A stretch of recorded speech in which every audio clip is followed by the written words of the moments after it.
Inaprubahan ng Regional Peace and Order Council 3 sa pamumuno ng chairman na si Governor Aurelio Umali ang inihaing motion ni Zambales Governor Hermogenes Ebdani na magpuprotekta sa mga anti-drug law enforcers kontra sa pangaharas ng mga drug traffickers at drug pushers.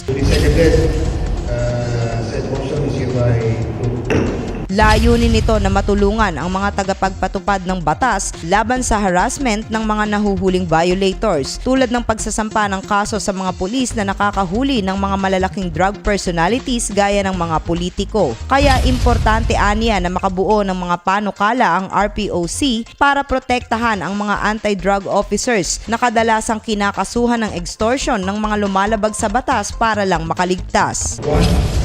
To assist them in their against harassment cases filed by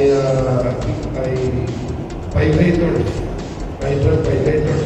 And second is to protect them from unnecessary harassment from other personalities, especially as regards immediate relief from the imposition unless or until after due process has been done.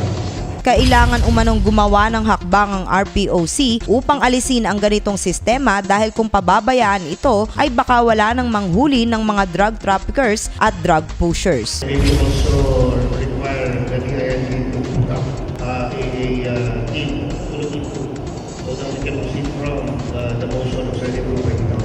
As far as that particular matter is concerned, tawagan natin yung liderato ng PNP sa inyo lahat para naman maprotek sa tama yun eh. Because the moment yung mag-enforce makatakot ka, hindi na tayo walang so, that is a very important factor that's important to us. Ako po ang inyong kaibigan Clarissa de Guzman para sa Balitang Unang Sigaw.